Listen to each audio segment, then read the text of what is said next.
Hey everyone, Lensman Oz here, and welcome to another First Look Friday game. Today is A Path to Prosperity by Essence Games. It's an older game, but this is obviously a newer, the latest version. So 0.0.8.1, sorry, 0.0.8.01. You can see it, bottom left corner. Path to Prosperity is a first-person RTS game allowing you to control your base and people from the ground. Design and build your base, let your workers collect resources and produce goods, and raise armies to fight your competitors. Reinvest your coin wisely and send enough back home to win. So it's got a decent positive result or review on Steam. It is an early access game. It's sold for around 21 Australian dollars. Check it out at the link below if you're interested after watching the video. Big thanks to the dev for the key. So I'm gonna actually hit tutorial, and I kind of want to go through. Let's just jump through the tutorial because I did try. This is the second attempt at recording this. I did just jump into a game and think, okay, maybe I can see how we go there, but yeah, it didn't quite work out how I wanted to. So here we go. This game is a first-person real-time strategy game about building a village, earning coin, and recruiting an army to fight pirates. There's lots to talk about, so the tutorial takes approximately 2 hours, and you can continue playing to build your town at the end. Of course, you can save and reload from the single-player menu anytime you like. Press E to free the mouse if needed. Okay, freed. As in any first-person game, you move with W, A, S, and D, and look around with the mouse. You can press E to free or lock the mouse. You can try that now. Unlike in most first-person games, your main resources are your buildings and your villages. Before we deal with villages and buildings, let's start by going through the first-person mechanics.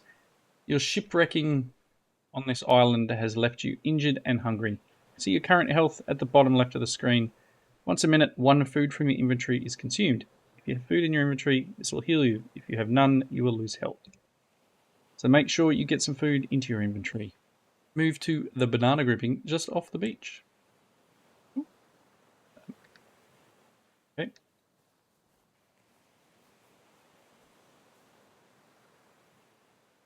Okay. First person resource gathering. Like in most stumbling over words today.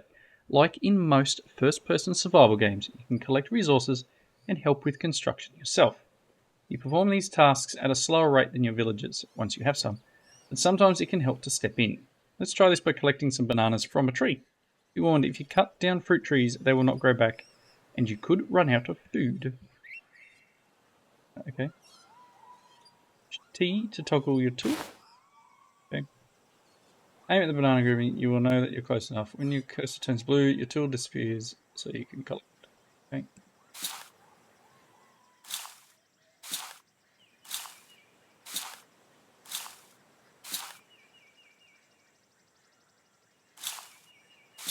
Once we collect 20 bananas.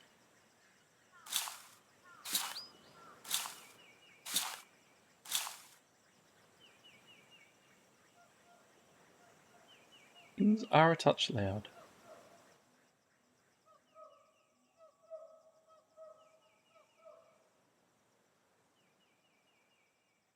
Oh.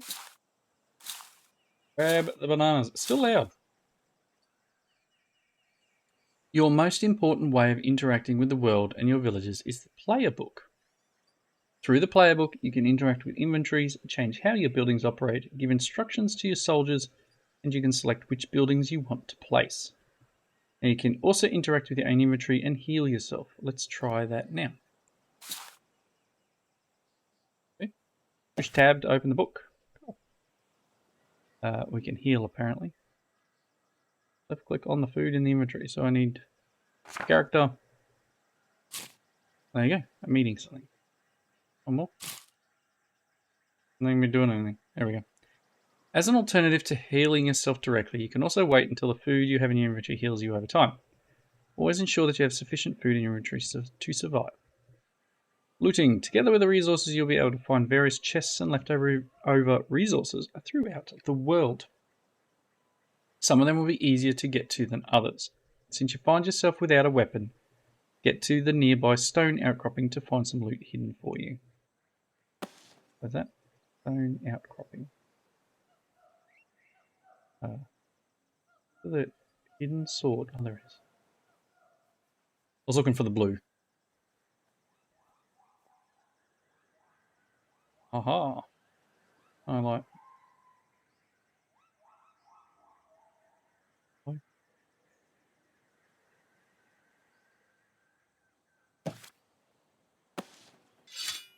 I had to push tab.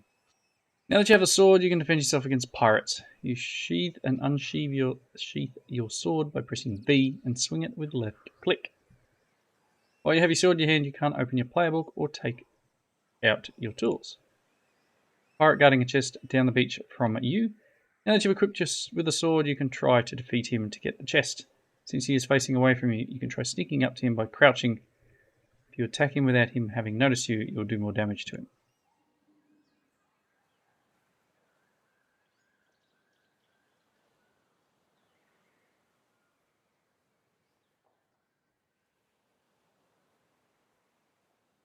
Not sure if I'd go into battle holding a compass in the other hand, but it's cool.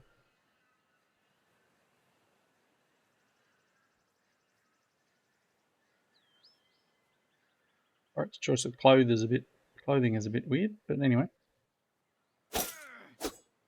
Got him. Take that. Loot the chest by left clicking it. Oop, put that away. Left clicking it and pushing tab.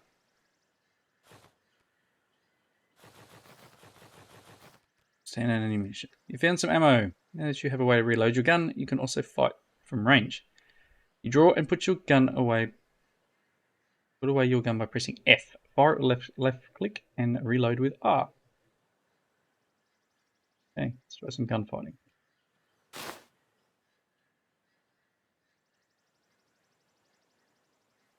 It's already loaded.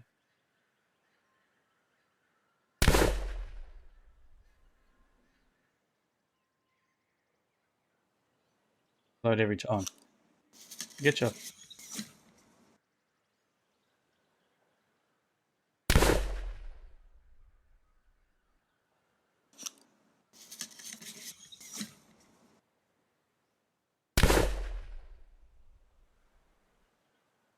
Well done. Most of the time, using your soldiers is better than fighting yourself, but it is always a good idea to keep your gun loaded in case you need to defend yourself. Okay, cool. So, this. Now that you know how to fight, you should also learn how to orient yourself. You can find the tactical map by opening your player book and looking at the intelligence tab. Okay, intelligence. Tactical map shows your immediate surroundings. Map height shows heights, walkable areas, buildings, foliage, gatherable resources, etc., etc. Wow. Okay. Also show your loot and enemies once they've been detected by you or your soldiers. Or you can detect and track enemies by loot by looking at it and pressing Q. Gun or sword in hand, aim at the pirate and chest on the island. Press Q to add them to your tracking.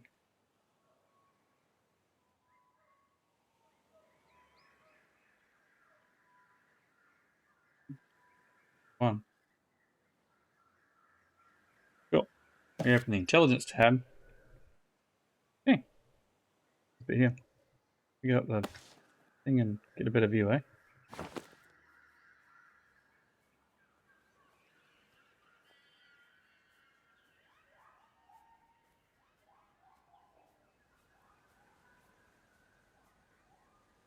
Right. Seems the island has an abandoned village on it. You should head over to it and see if you can make use of its ruins. Okay, not gonna go that way. Through the trees here.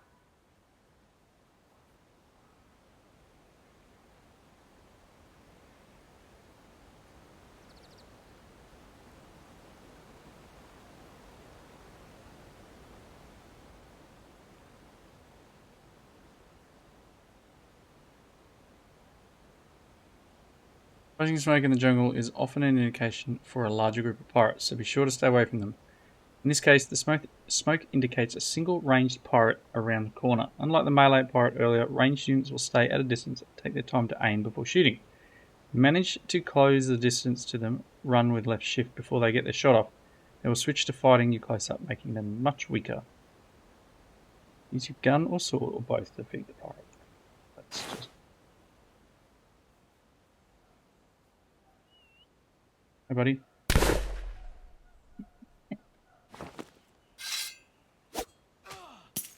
Take that.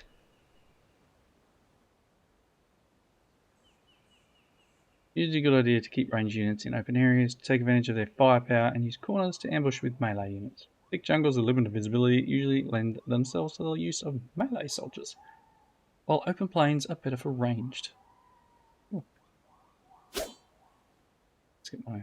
Let's run down here. Okay, bit of a village.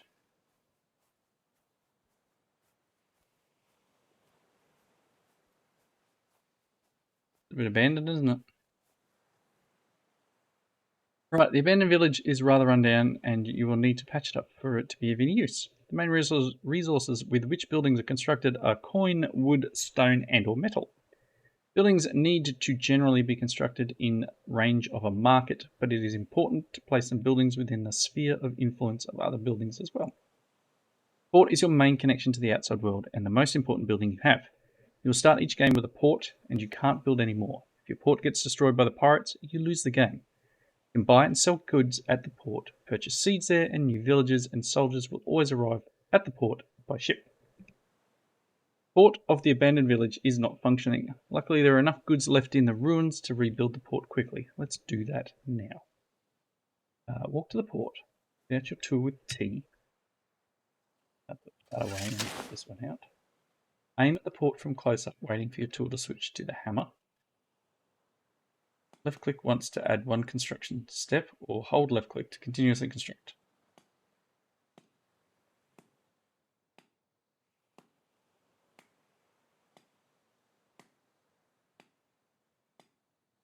Apparently I'm just going to keep holding it.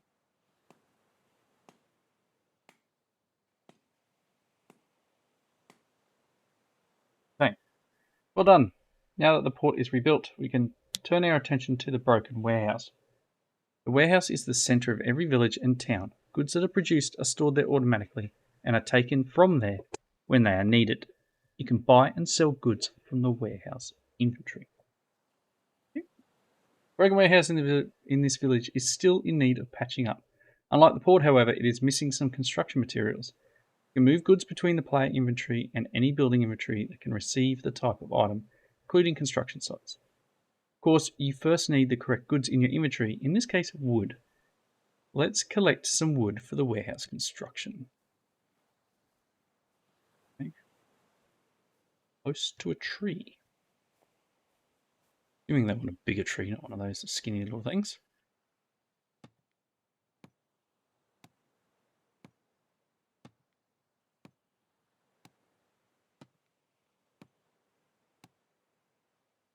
Okay, now go to here.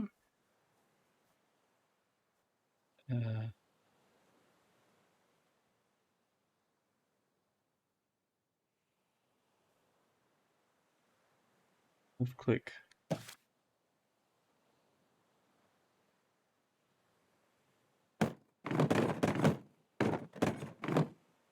Okay.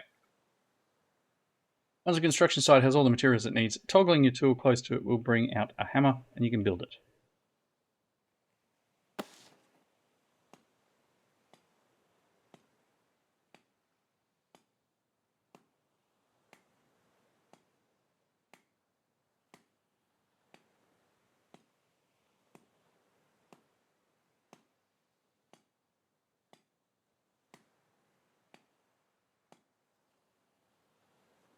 Well done. Now that the port and warehouse are rebuilt, we can fix up the last of the big ruins, the market. The market provides villagers and soldiers with food. As a result, their accommodation buildings, houses, barracks, towers, watch posts need to be placed within range of a market. Just like you, each villager consumes one food per minute, and the food is taken directly from the market, as long as the villager's house is in range. If a villager does not get any food, he takes damage. Market ruins are missing wood and stone. You already know how to get wood and place it in the construction site, so you get to do that independently. Cool. Wants me to collect all the things. Can I get this? Oh, cool. I want to clean up a touch. What about the sticks? Up on there? Right, cool. Let's continue chopping at this tree. Because as it said, I needed like 20 or something.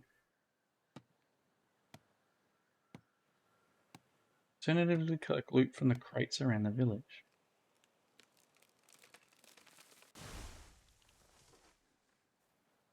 Crates around the village.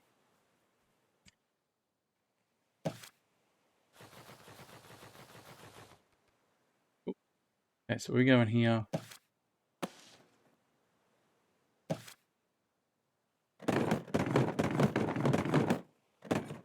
Cool. Not all rocks are harvestable for stone, but there's a distinct colour difference in those that are. A close-by stone deposit has been highlighted for you with the blue beam. Take a close look to understand what differentiates them.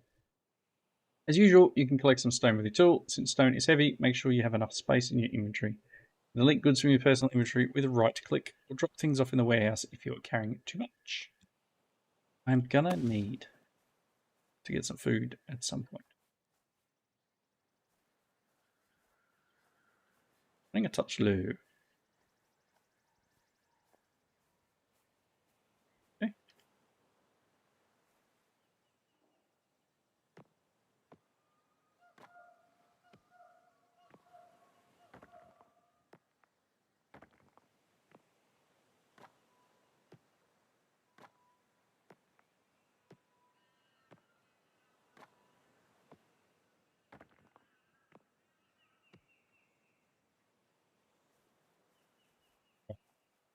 Got some stone. Let's go to the market and heading for the available villages to assign construction.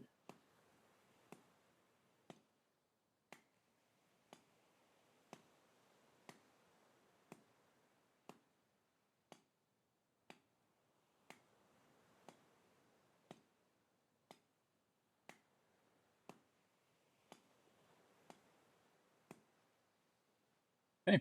Fortune favours you. Looks like you found a sizable amount of coin in the ruins of the market. With the renovation of the market, you now have all of the infrastructure to support villagers. However, they still need a place to live. There are two viable ruins to repair, but we will need 3 houses, so we will need to construct a house from scratch. Let's start with that. You can select construction blueprints from your book. Small house provides space for 2 villagers. With stone, you'll be able to place medium houses, which provide space for 4. Upgrading and large houses coming soon. Now place a small house to continue.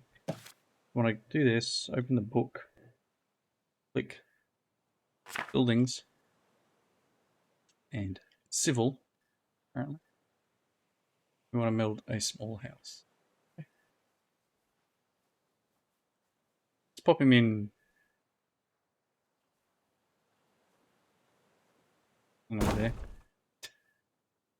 After you place a blueprint, your idle villagers or construction workers usually bring the needed resources from the warehouse to the construction site, if they're available, and will build the building once everything is there. Since you don't have any villagers yet, you'll need to do the construction yourself once more. Misplace a building, you can select the blueprint by left-clicking, looking at it, and cancel the thing by hitting demolish. Cool. I'm pushing the wrong button.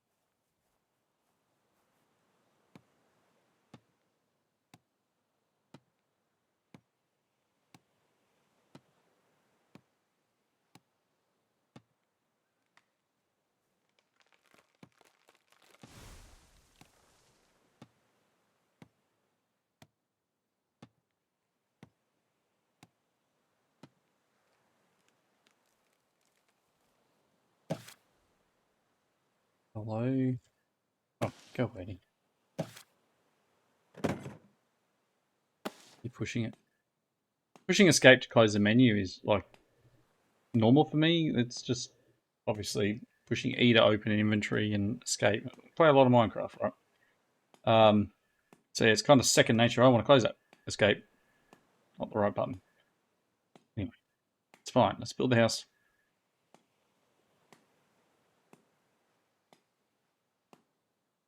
Don't remember picking any bamboo up. That house is made of bamboo.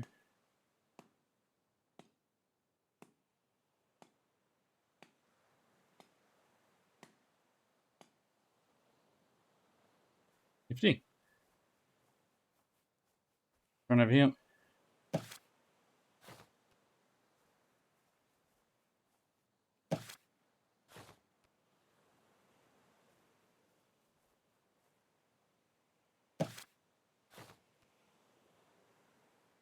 Their inventory is full. Let's put them in here.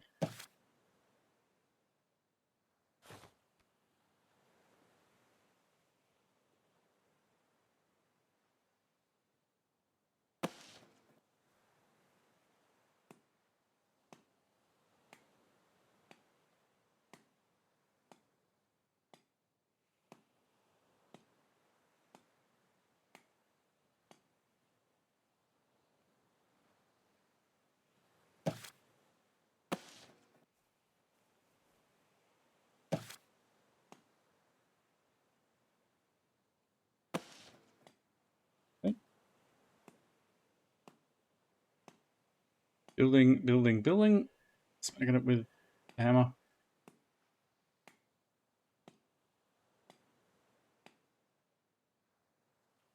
After a house is finished, the villagers it can support will arrive at the port with the next ship. Other villagers will move goods for you and construct buildings when needed, but can also be employed in a variety of buildings to fulfill more specialized tasks.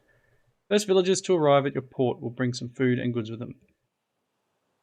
If one of your villagers ends up dying from starvation or attack, a new one will arrive at the first ship after their death. The new villager will not go back to the old villager's place of employment unless you rehire them for that role. Now, the position you will start a regular game in, you have some villagers and basic infrastructure, and your villagers have brought some food and construction materials with them as they arrived. Now it's time for you to let your villagers work for you. The supply of bananas you collected and the food your villagers brought with them will soon run out. So let's first build a gatherer's hut. It has run out. That's why I took damage just a couple of seconds ago. Okay, so let's build buildings, food, gatherer's hut. Probably want to pop right here somewhere. Probably not the right way around. Plus, you can still have your works but collecting resources. Yep, I get it. Setting the area of operations for buildings. Some buildings have an area of operations in which their workers interact with the world. The center of this area of operations will be the door of the building just after it's built, but you can also move it manually to ensure that your workers have access to enough resources. Try this for your gatherer's hut. Requires fruit trees, and one villager can be fed for every fruit tree harvested by the gatherer's hut. Increase the size of the area of effect or operation with your mouse wheel, but be careful the workers still need to walk to them. Move the AO point of the gatherer's hut. You just build the thing first.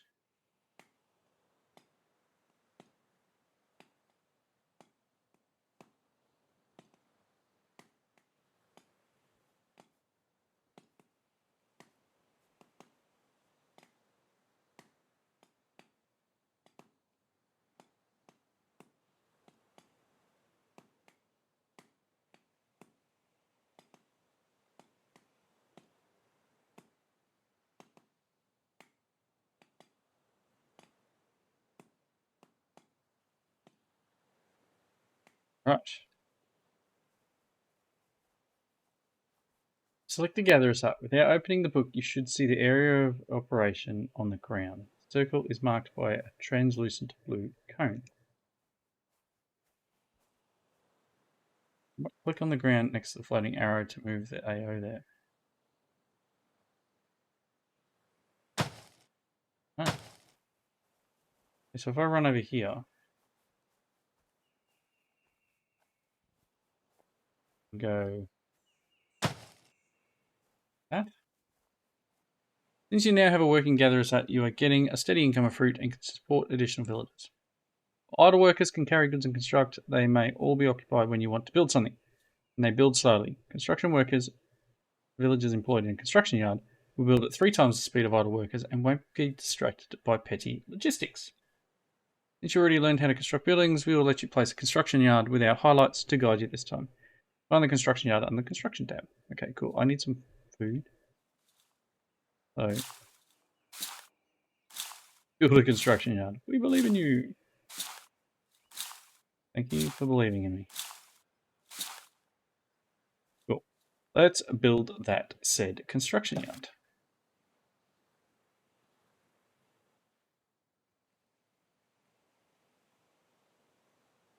Okay. That'll do. What do you need? Got it. Let's build the construction yard. Be nice if one of the villagers came and helped.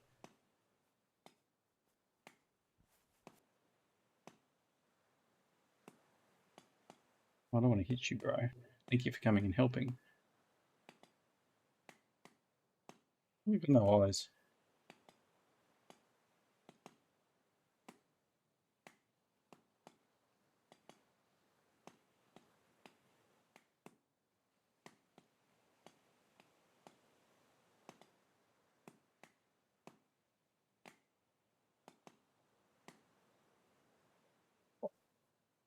When an employment building, such as gatherer's hut or construction yard, finishes construction, idle workers will automatically get hired in the building. Depending on where they are and whether they are still in transporting goods or construction, this may take a little time. Wait for the co-workers or for the workers to come to the construction yard. Why am I taking damage?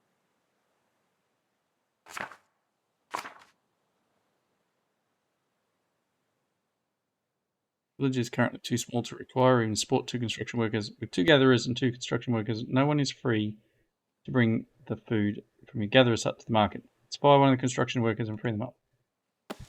Alright.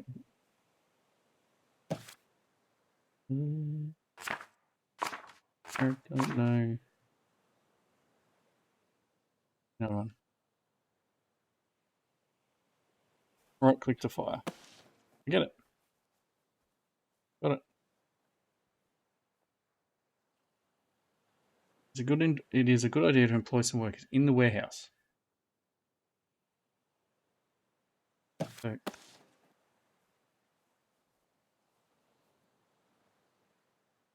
I gathered fruit. Where did it go? Like, I mean, seriously. Hungry.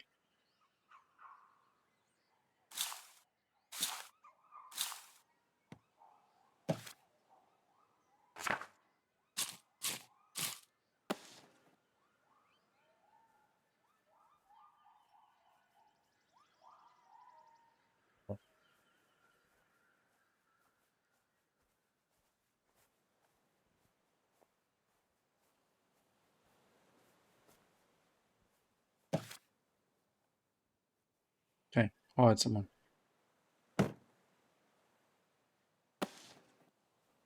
The worker to get over there. Cool.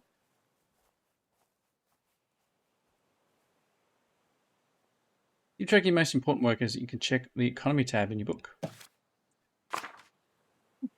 Here are some important workers at a glance. Highlight icon shows you the total number of villagers. If villagers have not arrived at their houses yet, they won't be shown. Next icon shows you the total amount of idle workers you have, amount of warehouse workers, and then obviously construction workers. Having at least 1 construction worker and 1 warehouse worker means that your village will always be able to construct what you need and move at least some goods, even if you run out of idle workers. As your village grows, you will need more of both worker types and many idle workers to ensure smooth operations. Having built 3 buildings already, you will soon run out of the wood you started with. To gain wood without cutting trees down yourself, you will need to place a sawmill. You can employ up to 3 workers who will gather wood by cutting trees inside of their area of operation. Place a sawmill.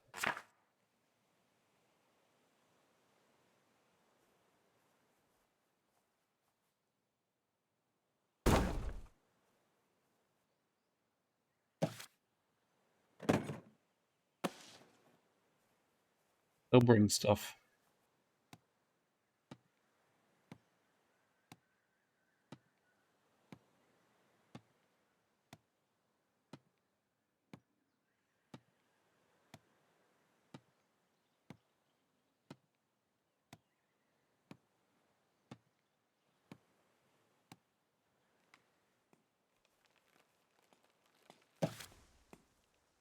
It's got all the wood now.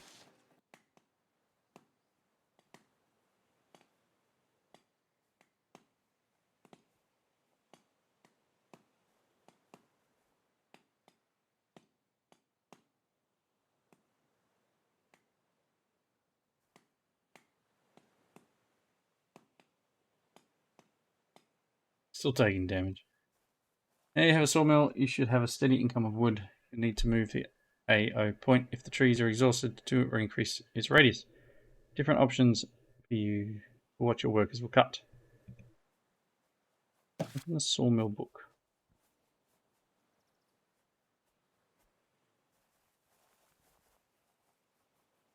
X. Icon represents trees, excluding those of fruit. While it shows an axe, your workers will cut these trees. Reckons shrubbery, which does not provide wood. Left click on any of the icons will toggle whether it gets cut. It doesn't give us any wood. Number underneath each icon shows you how many plants of the type are in the current area of effect. Operations. You can do this, you won't get any wood though. Good idea. How many plants? Okay, so once you put it down, you have free access to houses, gather huts, and sawmills. Build houses until you have at least 6 of them. Alright, I am actually not going to build houses until we get 6 of them because we are at the wrapping up point. So, we grab some food. Oh, I must have put that back in there.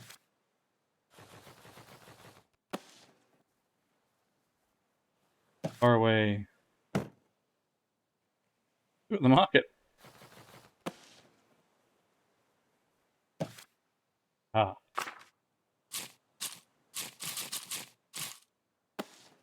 Right. So yeah, it wants me to build more houses. You guys have had a bit of a look at the game. Obviously, there's still tons more to do in it. Lots of, well, there's obviously fighting and getting more people building your stuff for you and harvesting, etc., etc. So go and check it out using the link below. This has been Path to Prosperity. If you're interested, follow that link, grab a copy, and see how you go with it. Until next time though, thank you all for watching. Hope you enjoyed the video, and I will see you in the next video. Bye now.